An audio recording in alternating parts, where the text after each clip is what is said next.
வெற்றிலை பாக்கு போடுவதை தவறான பழக்கம் என்று சொல்லிக் கொடுத்து சாராயம் குடிப்பதை சாதாரண பழக்கமாக மாற்றி வைத்திருக்கும் தமிழ்ச் சமுதாயமே, என்னடா கொடுமை! சாப்பிட்ட பிறகு வெத்தலை பாக்கு போட்டீங்கன்னா சாப்பிட்ட பிறகு கப்பு நிறைய மருந்து சாப்பிட வேண்டிய தேவை இருக்காது.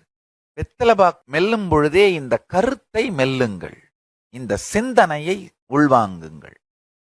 வெற்றிலை பாக்கிற்கு ஒரு மிகுந்த சக்தி உண்டு. அது என்னன்னு ஆழ்ந்து சொல்றேன் கேளுங்க. நம்முடைய சக்தி வெளிப்பாடு தியான முகாமில் கலந்துட்டு சக்தி வெளிப்படுத்தினவங்களுக்கு எல்லாம் தெரியும். வெற்றிலையில் ஞானாஞ்சனம் தடவினால் போதும், அந்த ஞானாஞ்சனத்தினுடைய சக்தி வெற்றிலையிலே உங்களுக்கு எந்த இடத்தை பார்க்க வேண்டுமோ அதை காட்டும்.